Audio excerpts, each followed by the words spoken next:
Hello students of class 10th math बच्चे, आपकी exercises chapter 7 में से 7.2 कॉन्टीन्यूटी में है। प्रीवियस लेक्चर में बेटा मैंने आपका question number 4th and 5th done करवा दिया था। 5th क्वेश्चन की मैंने स्टेटमेंट चेंज करके आपको डन करवाया था, ठीक है। इसलिए मेरे और आपके आंसर में डिफरेंस आएगा। आपका जो आंसर आना था वो 1:1 था, ठीक है। तो पिछली वीडियो में थोड़ी सी उसकी एक्साइटमेंट रखी थी मैंने। तो चलो बेटा, अब मैं आपका क्वेश्चन नंबर 6 जो है वो इस वीडियो में स्टार्ट करने वाली हूँ। आई होप आप सभी को पैरेललोग्राम के बारे में इन्फॉर्मेशन तो होगी कि पैरेललोग्राम कैसा होता है। पैरेललोग्राम की अपोजिट साइड्स इक्वल होती हैं। पैरेललोग्राम के डायगोनल्स एक दूसरे को बाइसेक्ट करते हैं। पैरेललोग्राम के डायगोनल्स जो हैं वो इक्वल होते हैं, ठीक है। और पैरेललोग्राम की आगे 3 टाइप्स होती हैं। कौन कौन सी? एक स्क्वायर, एक रेक्टेंगल और एक रोम्बस। स्क्वायर, रेक्टेंगल और रोम्बस की इन्फॉर्मेशन तो हमें छोटी क्लासेस से दी जाती है, ठीक है। तो बेटा मैं आज आपका पैरेललोग्राम के ऊपर ये क्वेश्चन लूँगी। मैं आपका पैरेललोग्राम की 1-2 प्रॉपर्टीज़ भी इसमें समझाऊंगी। क्वेश्चन है आपका, ये आपको पॉइंट्स दिए गए हैं 4, 1 2 4 5 x 6 3 5। ये आपके 4 वर्टिसेस हैं। ये पैरेललोग्राम के वर्टिसेस हैं और इनको ना ऑर्डर में लेना है। ऐसा नहीं कि किसी को आगे ले लिया किसी को पीछे ले लिया, पूरे ऑर्डर में आपने इन वर्टिसेस को लेना है। मुझे इन पॉइंट्स के बीच में कहीं पे x दिख रहा है और कहीं पे y दिख रहा है। मुझे इन्हीं x और y की वैल्यू फाइंड करके बतानी है, ठीक है। बात सीधी सी है, आपके पास पैरेललोग्राम के कंप्लीट वर्टिसेस नहीं है, उनमें अननोन वेरिएबल्स पड़े हैं। तो मुझे उस अननोन वेरिएबल की वैल्यू फाइंड करके बतानी है। अब देखो, मैं आपको थोड़ी सी पैरेललोग्राम के बारे में इन्फॉर्मेशन दे देती हूँ। पैरेललोग्राम की फिगर कुछ इस तरीके की दिखती है, ठीक है। इस तरीके की पैरेललोग्राम की फिगर होती है।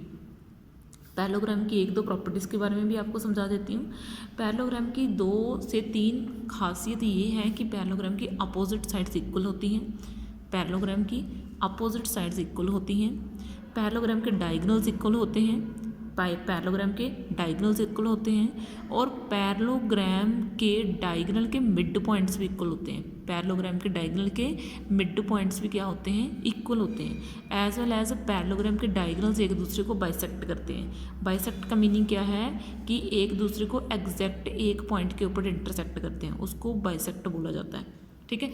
अब उसने मुझे ऑर्डर में लेने का मीनिंग क्या है? अगर मैं इसको ए ले रही हूँ तो मुझे इसको बी लेना है, इसको सी लेना है और इसको डी लेना है। ऐसा नहीं कि आप इसको ए ले रहे हो, इसको सी ले रहे हो, इसको बी ले रहे हो, इसको डी ले रहे हो। मतलब आप उल्टी नेमिंग नहीं कर सकते फिगर की। एक कंप्लीट नेमिंग होनी चाहिए और उसी हिसाब से आपने वर्टिसेस के नाम देने हैं। जैसे हमारा फर्स्ट वर्टिसेस क्या है? 1, D 2। तो मैं ए को 1, 2 का नाम दूंगी। तो देखो बेटा, मैंने स्टूडेंट्स इस 1, 2 को ए का नाम दे देना है, 4, y को बी का नाम दे देना है, x, 6 को सी का नाम दे देना है और 3, 5 को डी का नाम दे देना है। तो मैं अब यही करने वाली हूँ, ठीक है। तो ए पॉइंट जो है उसका नाम मैंने 1, 2 रख लिया और जो बी पॉइंट है उसका नाम मैंने 4, y रख दिया। अब जो सी पॉइंट है उसका नाम मैंने x, 6 रख दिया और जो डी पॉइंट है वो मैंने 3, 5 रख दिया। तो मैंने ये चारों के चारों पॉइंट्स इक्वल रख दिए। अब आपने यहाँ पे करना क्या है? अब आपको वैसे तो आपको सीधा निकलेगा नहीं ये क्वेश्चन, जो जो लाइनें मैं लिखवाती जा रही हूँ वो आपने लिखनी है। तो आपने यहाँ पे लिखना है वी नो, जैसे कि हमें पता है कि डायगोनल्स जो होते हैं किसके? एक पैरेललोग्राम के जो डायगोनल्स होते हैं बाइसेक्ट ईच अदर, वो एक दूसरे को बाइसेक्ट करते हैं। ये लाइन आपने लिखनी नेसेसरी है, क्योंकि आप मिड पॉइंट्स को क्यों इक्वल रख रहे हो इसका रीज़न पता होना चाहिए पेपर चेकर वाले को या फिर मुझे, ठीक है। क्योंकि डायगोनल्स एक दूसरे को बाइसेक्ट करते हैं। बाइसेक्ट करने का मीनिंग क्या है? यहाँ पे एक दूसरे को कट करते हैं। कट करने का मीनिंग है ये वाला पॉइंट दोनों का सेम होगा। ए सी का ये वाला पॉइंट, बी डी का ये वाला पॉइंट, दोनों का ये पॉइंट सेम आने वाला है भाई। जो इसका पॉइंट निकलेगा वही पॉइंट इसका निकलेगा, ठीक है। ये चीज़ें समझने वाली होती हैं छोटी छोटी सी। तो अब देखो, यानी कि अब मैं नेक्स्ट लाइन लिखूंगी कोऑर्डिनेट्स ऑफ, इसलिए जो कोऑर्डिनेट्स होते हैं, ठीक है, coordinates of mid point of B, किसके कोऑर्डिनेट? मिड पॉइंट ऑफ किसके? कौन से मिड पॉइंट के? ए सी, इस डायगोनल ए सी के मिड पॉइंट के कोऑर्डिनेट्स, ठीक है, ए सी के, ठीक है। किसके? Coordinate of mid point of A C, ये इक्वल होते हैं coordinate of mid point coordinate of mid point of किसके वाला, mid point of B D. समझ में आई आपको बात कि जो ए सी के मिड पॉइंट के कोऑर्डिनेट्स होते हैं वो इक्वल होते हैं बी डी के कोऑर्डिनेट्स के मिड पॉइंट के। ठीक है, समझ में आई आपको बात इतने से, बड़ा इजी है एंड सिंपल वे। तो अब आपने करना क्या है, मैंने आपको मिड पॉइंट फॉर्मूला करवाया हुआ है। अगर आपको नहीं आता तो मैं एक बार आपको इन्फॉर्मेशन फिर से दे देती हूँ। मान लो हमारे पास एक लाइन है, ठीक है, मान लो ये ए लाइन है और ये बी लाइन है।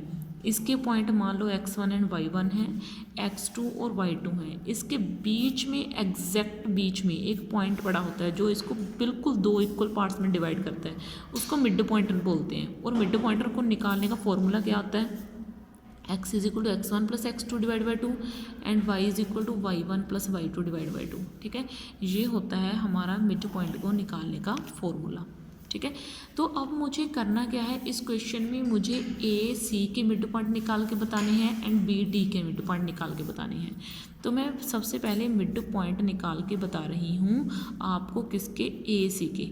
जब आप ए सी के मिड पॉइंट निकालोगे तो आपको ए सी इस पूरी लाइन को ध्यान में रखना है बस, और किसी भी चीज़ को अपने माइंड में नहीं रखना, आपने सिर्फ इस पूरी की पूरी लाइन को ध्यान में रखना है। ठीक है, तो ये मैंने x1 का नाम दे दिया, इसको मैंने y1 का नाम दे दिया, इसको x2 का नाम दे दिया, इसको y2 का नाम दे दिया। अब इन दोनों को x1 में x2 ऐड कर देना है और उसका हाफ कर देना है आपने। तो मैं मिड पॉइंट निकालने के लिए क्या कर रही हूँ, यहाँ पे ब्रैकेट डाला, ब्रैकेट में जो फर्स्ट है वो x का पॉइंट निकाल रही हूँ मैं, 1 प्लस x या फिर x प्लस 1 हाफ, ये x का पॉइंट निकल गया मिड पॉइंट।